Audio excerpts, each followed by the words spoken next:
La Corée du Nord est prête à tout moment à mener un nouvel essai nucléaire, a affirmé lundi le ministère sud-coréen de la Défense, 3 jours après le plus puissant test jamais réalisé par Pyongyang. La Corée du Nord a mené vendredi son 5e essai nucléaire, réalisé comme les précédents sur le site de Punggye Nord-Est. Un nouvel essai pourrait être mené dans un tunnel qui part du 2e tunnel, ou dans le 3e tunnel, où les préparatifs sont terminés, a déclaré aux journalistes le porte-parole du ministère Moon Sang-gyu. Il s'est refusé à donner davantage de précisions sur ses soupçons, mais a rappelé que l'armée sud-coréenne était totalement prête à répondre à d'autres essais nucléaires. Lancement de missiles ou provocation terrestre du Nord.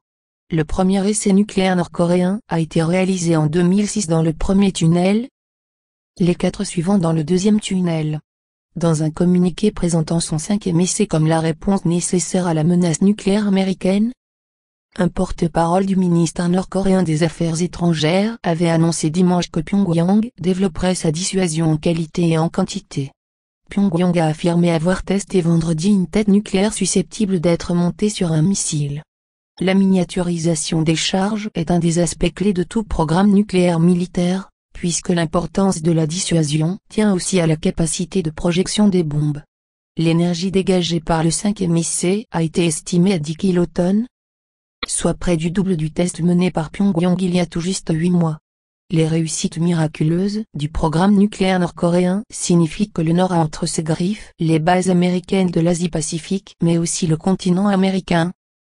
S'est félicité lundi le journal du parti unique au pouvoir, Rodong Sinmun.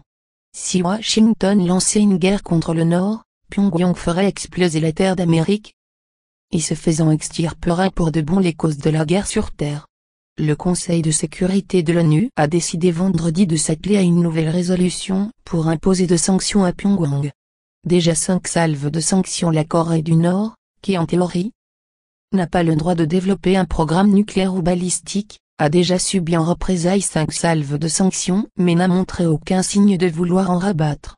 En visite au Japon, Sung Kim, représentant spécial pour la Corée du Nord au sein du département d'État, a expliqué dimanche que Washington et Tokyo tentaient d'obtenir de la communauté internationale la mesure la plus forte possible pour riposter à Pyongyang. Il a également laissé entendre que son pays pourrait prendre de nouvelles sanctions unilatérales face au comportement provocateur et inacceptable des Nord-Coréens.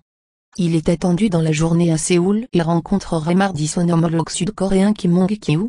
Washington veut aussi montrer ses muscles en dépêchant 2 bombardiers B-1B pour survoler la Corée du Sud, a rapporté l'agence sud-coréenne Yonhap. Les forces américaines en Corée du Sud, USFK, ont expliqué que cette opération avait été reportée d'une journée à mardi, en raison du mauvais temps, se refusant à préciser le type d'avion utilisé. Cette mission vise à renforcer l'engagement américain à soutenir son important allié suite à l'essai nucléaire nord-coréen, a déclaré un porte-parole. Washington a conduit ce type de patrouille après les précédents tests nucléaires du Nord. Les États-Unis envisagent également d'envoyer le mois prochain le porte-avions nucléaire US Ronald Reagan et 5 destroyers dans les eaux sud-coréennes dans le cadre d'un exercice naval conjoint, selon Yonhap. Le porte-parole de l'USFK s'est refusé à confirmer ces informations. Les troupes américaines sont présentes en Corée du Sud depuis la guerre de 1950 à 53, qui a pris fin avec un armistice et non un traité de paix. Regardez d'autres vidéos sur site, vidéo.5la.net.